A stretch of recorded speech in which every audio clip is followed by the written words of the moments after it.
你有没有想过，为什么有些感情开始是甜得像蜜，最后却像被囚在里面？其实不一定是因为你不够爱，也不是你遇人不淑，而是你踩中了爱情里的心理陷阱。所以我一定要提醒你，爱情中最危险的3个心理陷阱。我也是这样告诉我女儿的。听完之后，你可能会发现，原来自己每天都掉在坑里。第一个陷阱，理想化。刚开始恋爱时，我们的大脑都会自动给对方加滤镜。他没回消息，一定是工作太忙。他生气摔门，他只是有点小脾气，其实还蛮可爱的。这就是心理学里的理想化。问题是，过度理想化就会让你忽视真正的红灯。很多人等到结婚，甚至有了孩子，才发现对方的缺点根本不是小毛病，而是无法共存的大问题。理想化就像一副粉红色眼镜，戴着它，你永远看不到危险的红灯。第二个陷阱，情绪传染。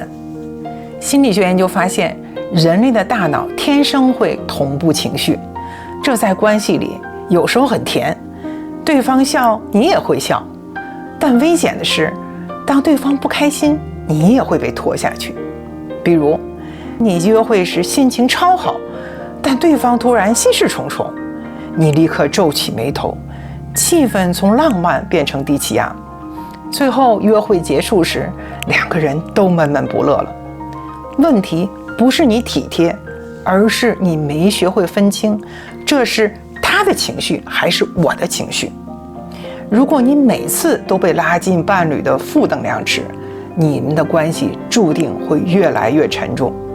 我之前做过这方面的视频，把链接放在描述栏里了。第3个陷阱，沉没成本。很多人明知道一段关系已经走不下去，却依然不肯放手。为什么？因为心里想，我都付出3年了，怎么能轻易放弃？我都把青春给他了，总该有回报吧。这就是典型的沉没成本陷阱。过去的付出不能保证未来的幸福，继续投入只会让你损失更大。真正理智的选择是停下来问自己，如果我今天才认识他，我还会进入这段关系吗？如果答案是不，那你其实已经知道结局了。爱情本身没有绝对的对错，但心理陷阱会悄悄操控你。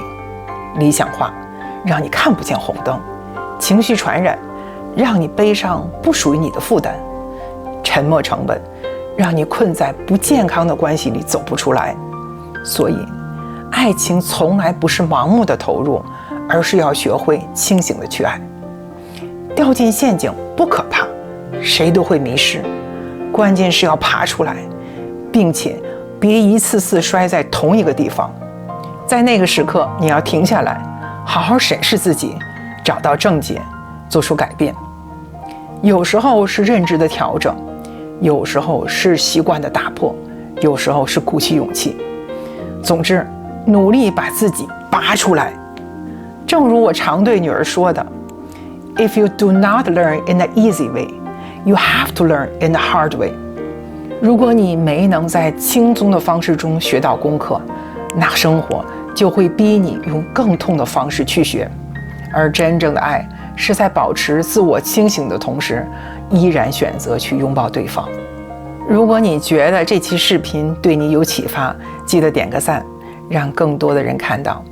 也欢迎留言分享，在你的感情里，你有没有踩过这些陷阱？我们下次见，拜。